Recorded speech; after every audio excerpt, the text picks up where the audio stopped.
Very much so. Yeah. I think that he realized early on that this was not at all what Benjamin Netanyahu led him to believe it would be, that the Iranian government would collapse like a house of cards as soon as the first missiles began flying.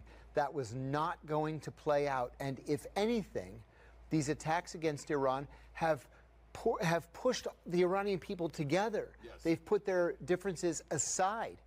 You know, we went through the same thing, Ben, in the very early days after we crossed the border into Iraq in 2003, where there was a real belief at the White House that we would be greeted as liberators.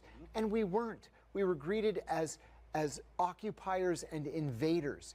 And it's the same situation in Iran. I think the president realizes that, is looking for an exit strategy, and hasn't quite found one yet. So what is the calculus here, or maybe the not just the calculus, but the trap that he's in, right? Which essentially is this: you want to win the war, Right. that you can't win. Right.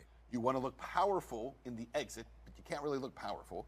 I think he's afraid of his legacy being he lost the war to Iran, but there's no strategy by which you win the war against Iran. No, you can't win the war. This country is the size of the whole of Western Europe. Yeah.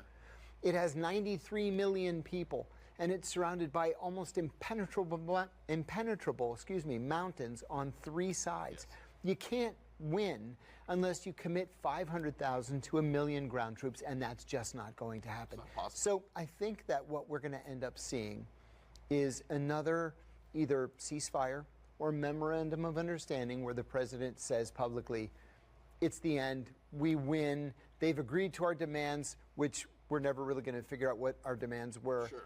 and we're just going to declare victory and go home.